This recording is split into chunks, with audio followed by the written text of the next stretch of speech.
Blurgles Day to you, ladies and gentlemen. We're very happy to see you today. Happy Blurgles Day to you. Happy Blurgles Day. Happy Blurgles Day. Have a Blurgles Day too. Okay, good. Excellent. We're off to a good start. We have so many wonderful things to talk about today. We're going to talk about CGI sex and Batman. Maybe together, maybe not. You decide. Billy the Business is here, of course. Oh, wow. You were really good at the pointing thing. That was good. I wasn't expecting that. I'm looking at it. I'll tell you this in a minute. I'm going to introduce Spencer Gilbert. I'm Roth, Cornet. We're going to talk about HBO Max. But Billy just reminded me there's a show on Apple TV. It's Rob McElhenney's Mythic Quest. Mythic Quest, new show called Mythic Quest. And at the end of it, it's the first time I've seen an actual example of a narrative TV show doing a quarantine episode. And in that episode, they did this really elaborate setup with balls rolling through the different Zoom screens, and it was very impressive. So I recommend that you watch that if you want to see a bit of innovative quarantine filmmaking. But first, HBO Max has a DC movie problem. Dun, dun, dun. This is via comicbook.com, and The Observer. Essentially, a lot of their big DC movies are going off of the service as of July 1st, and then only to return. And so this is probably a part of HBO's overall deals with the movies. And they have like last chance movies all the time on HBO. But I think what we'd all been presuming was that because they are Warner Brothers properties, that all of the DC films would just live on HBO Max once it had launched. But no, Billy the Business, tell us what's leaving as of July 1st. Oh, man. Say goodbye to Suicide Squad, Batman v Superman, Justice League, Lego Batman movie, Batman Forever, Batman Returns. Can't get drunk and watch Catwoman. Ain't gonna happen. No.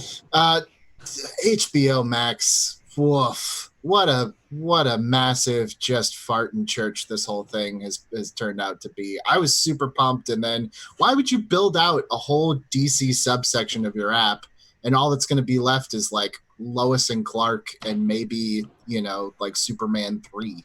Yeah. Well, let's talk about this a little bit, because I think what I'm not clear on, and I wanted us to do a little bit of digging on this morning, is, as we know, this has happened with other streaming services where there were previous deals in place that, for Disney, for example, some of their films, they still had to honor certain deals that they had with Netflix. And so there were months that some of the Avengers films were on the Disney Plus service and some that they were off the Disney Plus service as part of these previous deals. And what I'm unclear about is if these movies that we've just listed that will be leaving HBO Max will be going to other services in the window of time that they're not there, or if this is a part of the strategy for the service. Do you know? Anyone? So I'm looking right now. By the way, I don't know how many people know about this. I could be evangelizing something that everyone's like, yeah, I know. There's a website called Just Watch, which is essentially a Google for streaming things. So if you type in like Batman into Just Watch, it'll tell you every streaming service that Batman is currently on and how to watch it. But a lot of their movies that they're taking off, it's not like they're available anywhere else. Like the one that's a real head scratcher that I've seen a lot of people ask about is Man of Steel. Man of Steel is not on HBO Max. It's not on DC Universe. It's not on Netflix. It's not on Hulu. Basically, you have to rent or buy that one. And there's nowhere else in town to go except Netflix, essentially, these days. So I'm curious, do we know, and has anybody dug in with the leadership there at HBO Max and Warner Brothers to see if this is a part of if this is a strategic move where they're actually trying to limit the supply in the hopes that the demand will go up so that they can use it as a marketing tool. Like this month coming to HBO Max, it's all these movies that we already own. It's just very, very befuddling to me. If it's a part of a strategy, it's not a strategy that's kind of in sync with the overall streaming strategy that the other services are employing. And I don't think it's a smart one, frankly. But if it's a part of previous deals, I think just say so. Right. Yeah. The only comp I can think of is they might still do this. Remember the Disney Vault? Things are coming in and out of the vault all the time. It's like, what's in that vault? Why can't we have all the movies out of the vault? Is it a real vault? Is that where Walt's vault? Is Walt's head in the vault with a copy of Bambi and Song of the South? Like, what's going on in there? So the only thing I can think of, barring them having other deals in place, is that they're just doing it so that they can have the triumphant return of Suicide Squad next month. Sign up for HBO Max. But that's where it makes no sense to me, because that was part of the appeal of Disney Plus was vault no more. If you have Disney Plus, they are here to stay. We will add more things, but we're never going to take these away. The vault's open now. And even if you look back, like all the way back to 2014, where WWE Network was one of the first ones that kind of did this like massive tape library, they would put stuff out, but not everything. But they would never take anything away. So it wasn't rotating content. It was just adding content, and then you had this backlog. So that way you didn't lose subscribers because they went through all your stuff. Warner Brothers has like 70, 80, 90 years worth of stuff. There's no reason why at this point that they should be rotating content in and out. It makes no sense whatsoever. I agree with you. I think perhaps what they're thinking is because they have so much content, and this is what we talked about when the service launched, and we were very excited because there's some real gems on there for everyone. I mean, truly, there's some great films that they have. So perhaps they're thinking, well, we have so much and things just get lost in the mix on Netflix. So maybe we'll create a strategy where we pull things on and bring it back so that subscribers, we can make a big to-do about it. But there's got to be a different way to do that that doesn't deprive your subscribers of what they're basically paying for, which is they're paying for that library, and they're paying to have access to that library anytime they want to. So if they want to watch Man of Steel right now and not next month, then that's what they want. I just think this must have to do with licensing deals that they have elsewhere, but it doesn't seem like it. Yeah, where else? You know, I don't know. These aren't going to pop up on Disney Plus. How's Crackle doing? Is Crackle in the DC movie business? Boo boo. Maybe is it a Quibi arrangement? Oh yeah. I just have no 10-minute episodes. Quib it up. I have no idea what's going to be left in that sad little DC sub channel of the big app, and that's why I thought, look, when this all started, I was like, well, what they'll do is they'll fold in DC Universe app, because that's pretty anemic in terms of content anyways. If you're not a comic book reader, they'll just move all that stuff over to HBO Max. They didn't do that. So it's like DC Universe has a lot of like their animated movies, and they have some of like the, you know, like the old, like the Michael Keaton. You can watch Batman Returns on HBO Max or DC Universe, which is kind of stupid to me. Like, fold it all in or take DC out of HBO Max if you stupidly think that you can make enough money doing that by itself. But this is a mess on top of an already huge mess that they've made with this app. Like, how many people don't even know that they probably have access to HBO? They don't. And actually, it's interesting because I didn't mean for this to come up, but if I was a thinking person, I should have meant for this to come up today, which is that we just got some research in actually on our site on Fandom, and it demonstrates very clearly that people are incredibly confused by this service because searches have gone down around the actual app, and participation has gone down around the actual app. And most searches are going, what's the difference between HBO Go and HBO Max and HBO Now? And people are really confused about what the service is, what it offers, if they have it, how they can get it, why they should get it. I will say I have a lot of compassion for the people that were launching the service, because I think that they were still hiring for it when the quarantine hit and when COVID hit, and then they moved forward with the launch. And I think they just weren't ready. It felt like at first I was just really impressed while they pulled it off, and they have a pretty good marketing campaign around town. If you've seen the billboards, like it's marketed well. It's just not clear to the consumer what it is or why they should have it or how to get it, which I'm going to take that back. That's bad marketing.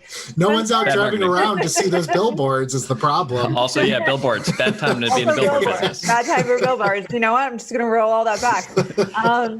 I wanted to give them something. They're nice looking billboards. They're still good movies. Look, I'm not a DC hater, but that's not the cream of the crop that they're losing.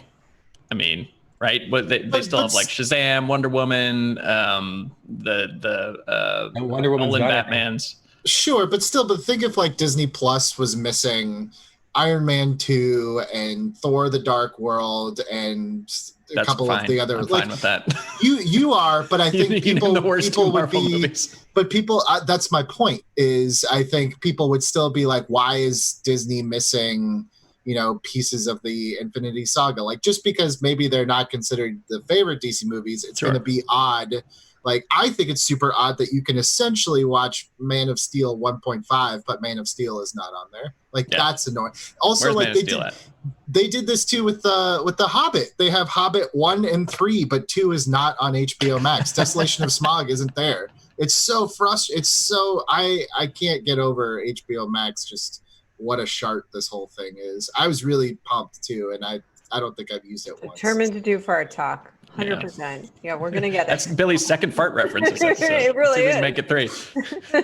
I'll go for the hat trick. Let's talk about that for a couple of questions for you guys. First of all, Billy, to your point, that did happen, and I think that's what we were saying earlier. That did happen on Disney Plus, and the reason was due to previous licensing deals. And we've seen that happen. That'll probably happen with different streaming services as they move forward. But are you guys using it at all? I mean, no, me neither. I watched something on there. I watched one thing on HBO Max and said, oh, cool. That was it. I have 2 HBO apps on my phone. I don't know which one to use. But that's my point. I also have 2. I have 2 on our TV. And I watch what I was already watching on HBO, but I will confess, and it's just because, frankly, it's actually been a really busy time for me. Right. So like I'm choosing what I watch largely on other people's recommendations, which is interesting because that's my job. But my point with that is, like, I haven't been using it. I am also confused by it. And I wonder what this means. We predicted that this app was the one that was going to be like the real contender, against Netflix. That it was the chosen one. Yeah, you're the chosen one. You have this massive library. You have both classic and modern films that people love. You have television. You have the pedigree of HBO. How can they turn this tide and turn that fart into a delightful belch of appreciation? I think Billy nailed it, and that is like consolidation.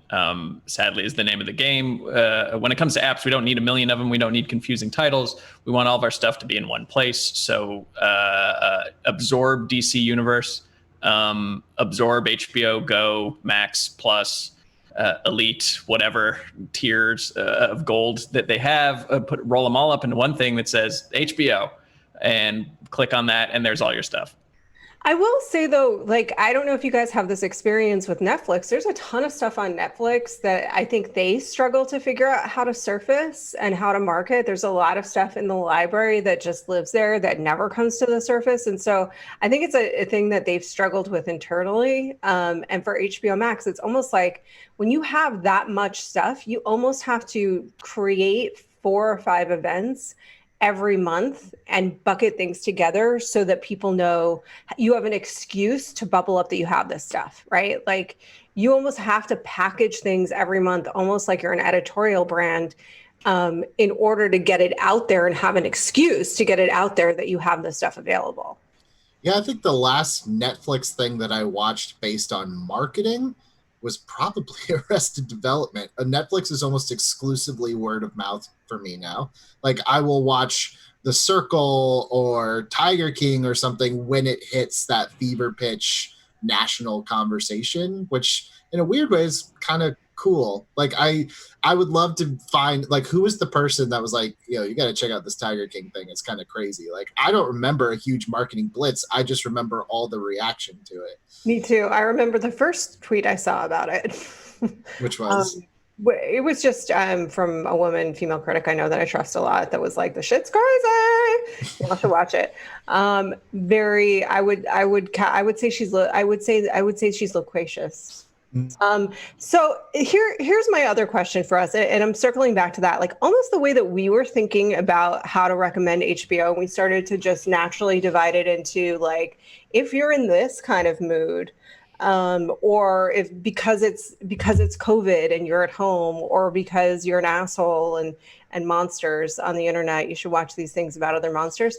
I think Spencer, you were the one that came up with that category, but they almost have to do that, right? Like because it's too much stuff. People But are they have like they are kind of an umbrella brand because they have Criterion Collection, then they have I think like Cartoon Network or something like that, and then they have the DC stuff. They do have like subcategories kind of built in. And I do think like the app's well designed. Like they didn't reinvent the wheel, but they don't need to. You can find stuff easily enough. And yeah, that is a good point. Is when you have a billion original shows and a 2 billion film library, surfacing things for people and getting people to know about stuff is its own challenge. But I think that you really just need to overwhelm them with the content you have, just to the point where they can't cancel. Like it'd be insane to cancel your subscription to Netflix just because there's so much stuff, even if you don't know what it is in particular. It's like a gym membership. Like even if you never go, you're not going to cancel it because someday you might go. And yeah, that's my point. Not gonna go. Yeah, I'm not going to go. You're just no one's ever going. No one's going. Stop it.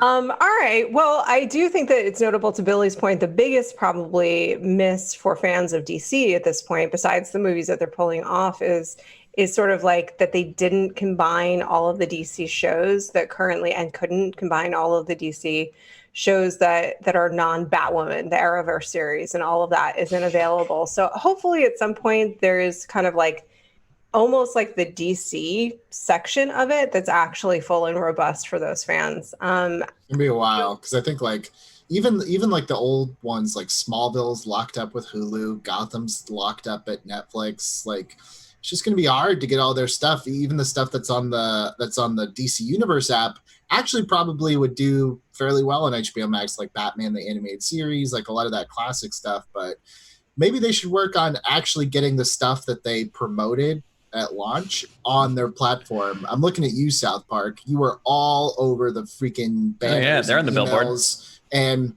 not on the app yet. Like, come on, buy the stuff you like, guys. If there's something that you really want to see, buy a copy of it. You can buy it digitally, or even better on a disc, and then nobody can take it from you. Agreed. Except other people. Except for the people that potentially could rob your home and 100% take it from you. Billy, I think it's clear where you're landing with HBO Max and the launch. You're not a happy Billy Camper. I'm still excited about the classic films that we talked about the other day. Sure. It's still a great library. HBO is still really good. All the Sesame Street library will come in handy with the little one. Yeah. That's crucial. You got to strategically deploy Sesame Street, Billy. I'll tell you when. Okay, yeah. I'll wait for the bat phone pickup. Yeah. Watch it now. When do you strategically deploy it? When you need to trim a toddler's nails. Or other thing where it's crucial that they sit still. That's the time when Elmo really comes in handy. Because they're just. Yeah. Have you watched his late night show? That's the only thing that I'm like, that looks oddly intriguing. No, not yet.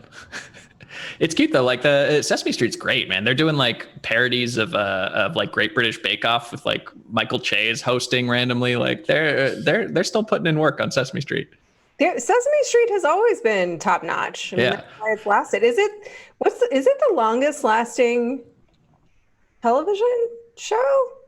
But Ryan, look into that for us as Billy the Business calls us to action. What am I doing? You're okay. Never mind. Thank you so much for being and subscribing to our channel every week. You can't pimp me out like that. I don't know what's happening. I do that to them all the time. I don't warn them about anything ever. Hit that like, hit that bell for us. Thank you so much. There are 100 reasons why you should watch The Fifth Element and why you should watch it right now, available to you in video form that Spencer, Joe, and myself created because we could.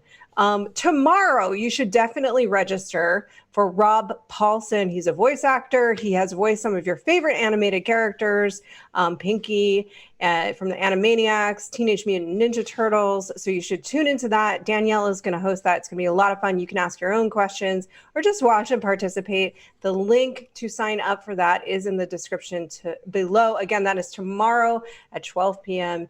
So come join us, play with us, have some fun. And again, we continue to have, that's in support of Direct Relief, which is coordinating to support those on the front lines of COVID. And we continue to support Black Lives Matter. And there are links where you can learn more about the movement and you can participate and help in the description below as well. So please do check that out if you can. And now on to the very important story of the day. Segment 2, studio plan to create sex scenes using CGI. Via the Sun. So, as you guys know, productions are about to go back. Well, some of them are actually, there's some productions that are back and filming again, and there have been some rules on set that we've talked about. Gavin Newsom, I think, released a bunch of rules for production to go back in LA. That includes people being tested every day for COVID. I think that everyone behind the cameras is going to be wearing masks and/or visors. This is a 22-page file from the Editors Trade Association, details to adjust for COVID. But also, one of them is that close contact moments should either be rewritten, abandoned, or have CGI fixes to them. That's it. Discuss. They did a like a week or two before the quarantine started for everyone. They did a sketch on SNL about like this very thing, where they like would cut to like dolls having sex, or they would cut to they would do like a close up and then cut, and there was like plexiglass between the two of the people. Like it was played for laughs, and now it's not quite as funny. But this is why we had CGI Tarkin, guys. Rogue One was just seeing if we could do it. I'm ready. Oh, no.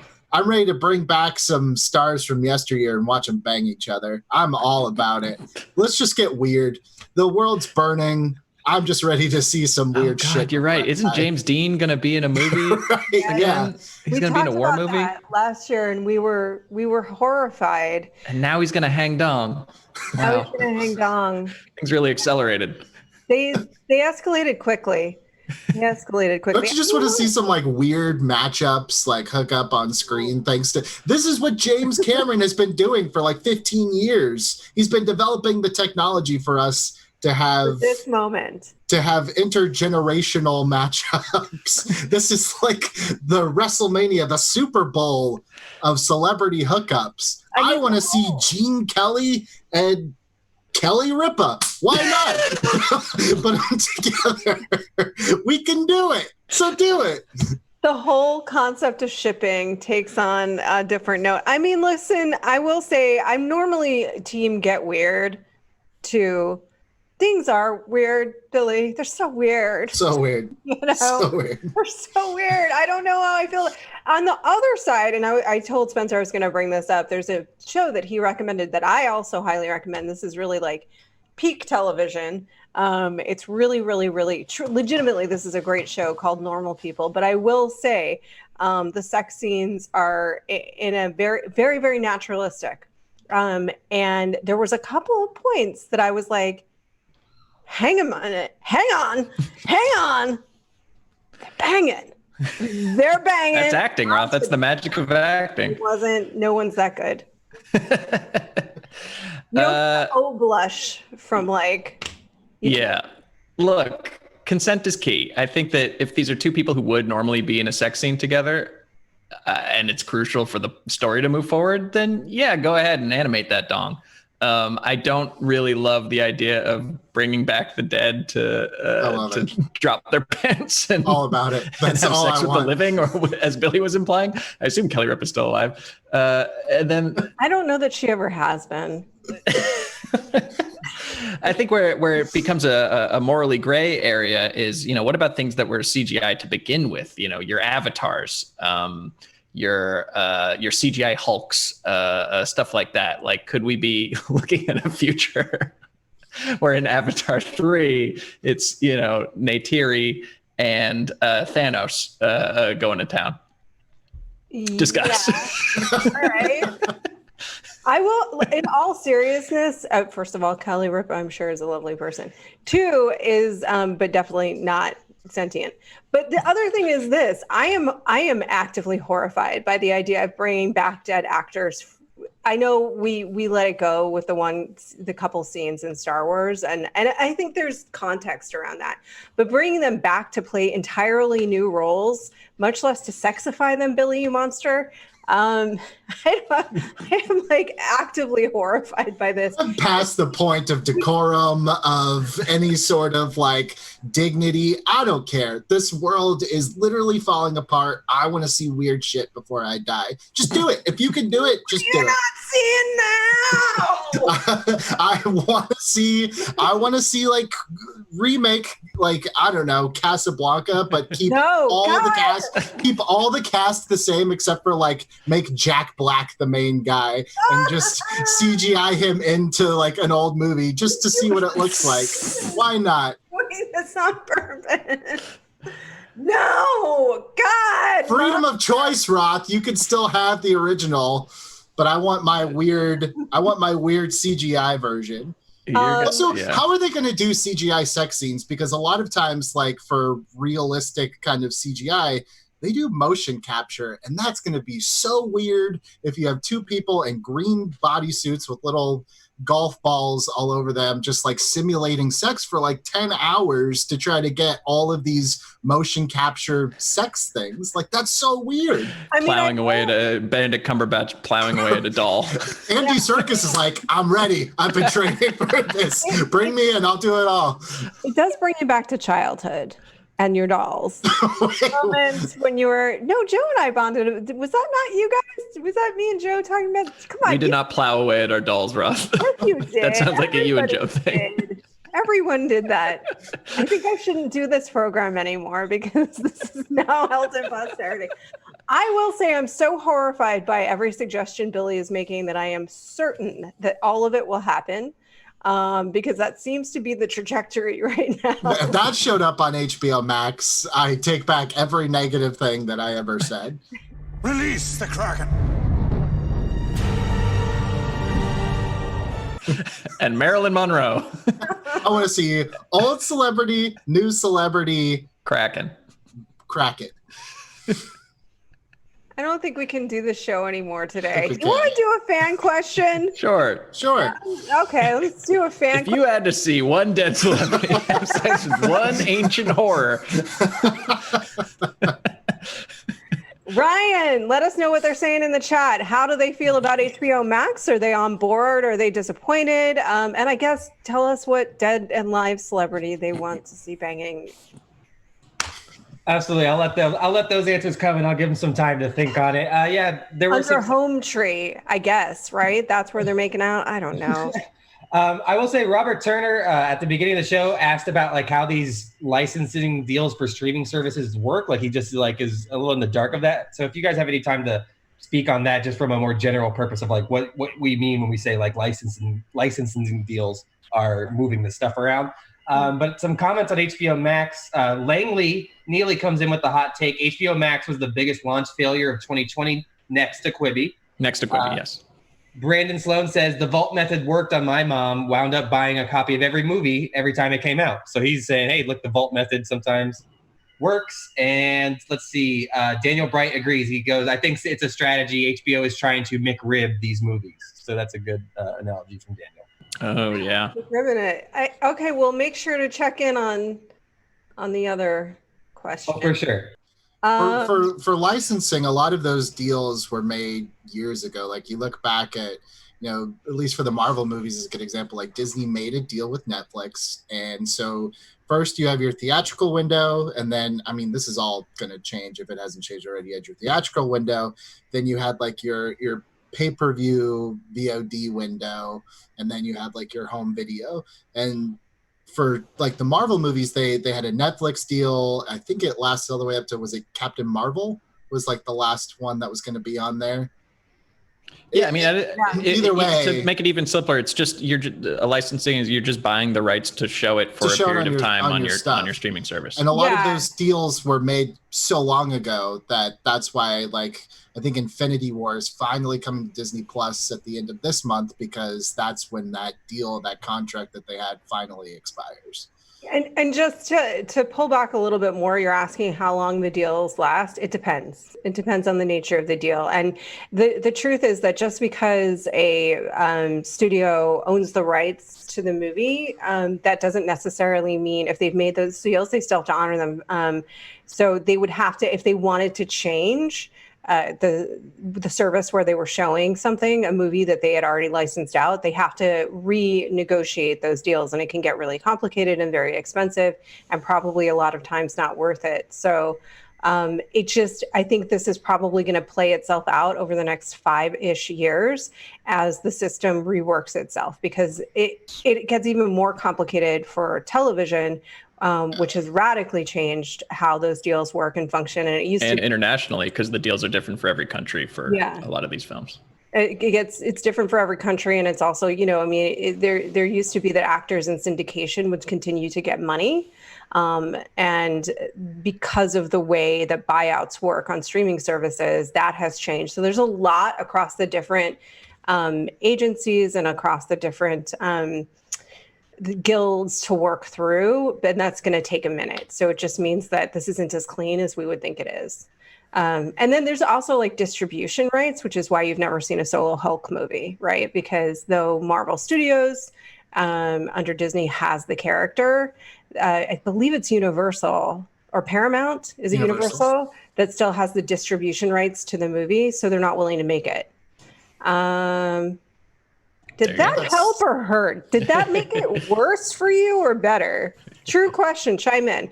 Ryan, who do they want to bang under home tree? A couple ones coming in. Andre LaFleur says Elizabeth Taylor and 90s Brad Pitt. Okay. At John Potts says Orson Welles and Cthulhu. Yeah. It is. And then at Wendigo 2064 Iffy says old Marlon Brando and young Streetcar Named Desire Marlon Brando. Oh. Which era of Elizabeth Taylor are we talking about? I'll follow up. Andre, let us know.